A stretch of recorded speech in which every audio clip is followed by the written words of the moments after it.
Welcome back. We turn our attention to the Cambridge Vikings, who came into this tournament. What would you call their start, man? Room for improvement? Yeah, pretty disappointing to the start to the season for them. Hoping to get things together at the Governor's Challenge. First matchup against Athlon, an Athlon 3A school out of Howard County.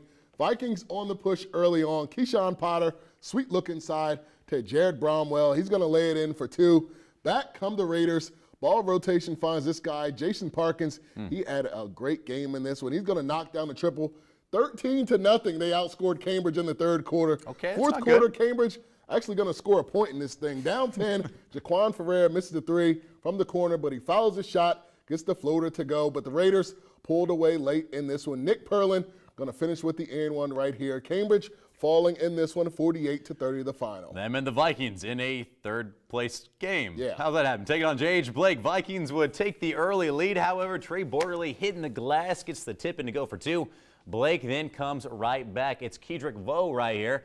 He gets a step on the defender, gets the floater to go in off the glass, banks it in for two. Second half, more from CSD. Keyshawn Johnson doing some things in the post right here. Gets a step, then it goes ahead to the finger roll finish off the window. Not quite conveyed. But the fourth quarter ended up belonging to Blake, more specifically this guy. Kobe Colston, the man had himself a ball game. Gets right there, the spin, the finish.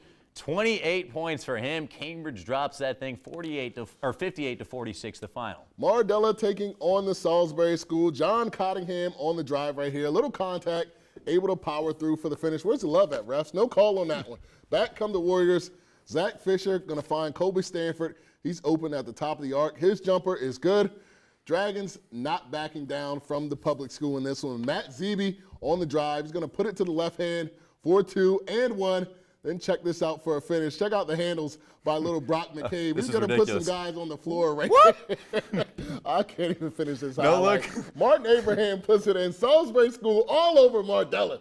64-51 the final. And because the people wanted it, here's Worcester Prep taking on Hartford Christian on Tuesday.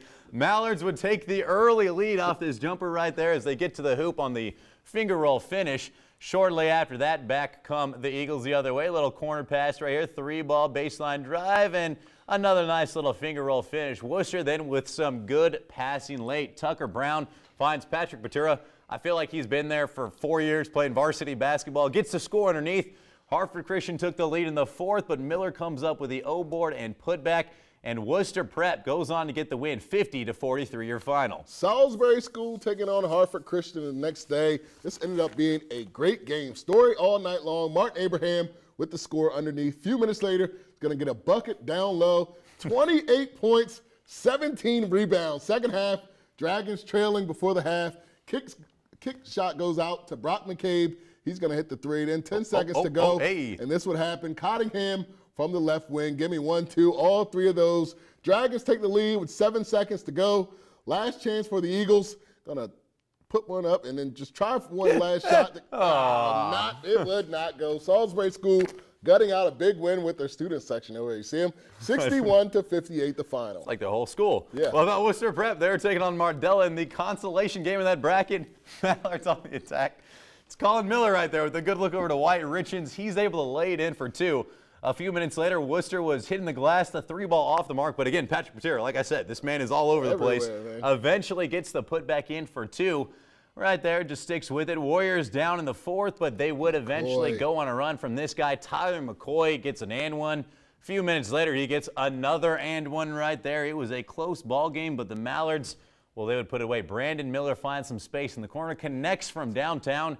Worcester Prep continues to just bring down Mardella's season as they get the win 41-38 the final over there. St. Peter and Paul taking on Cesar Chavez. Way early enough for me to wake up for this one. This one was all Eagles early. Martin Lawrence on the attack, throwing one up after the contact. That's an and one right there. Back come the Sabres in this one. Lamont Powell over to Smooth. Niall Thompson, he's going to drill a three ball. Shortly after that, check out Connor Mullally dropping one, getting it on the floor. He's going to throw one up in the paint, and that banks off the window for an and one. But this was all about Khalif Tate. Transition to here for a game-high 35 and the foul. St. Peter and Paul goes on to drop this one even before I brushed my teeth that morning. 85-36 the final. Wiz Khalifa game high. Yep. pun? No, all right, whatever. You got all it. right, You time got to it. pay some more bills out there, but definitely do not even think about changing the channel. So much more to come. We've done all the boys teams. That means time to get you caught up on how our girls teams did in the Governor's Challenge. You're watching DSI. I'm Grace Tunis, and I'm from WPS Basketball, and this is Delmarva Sports Insider.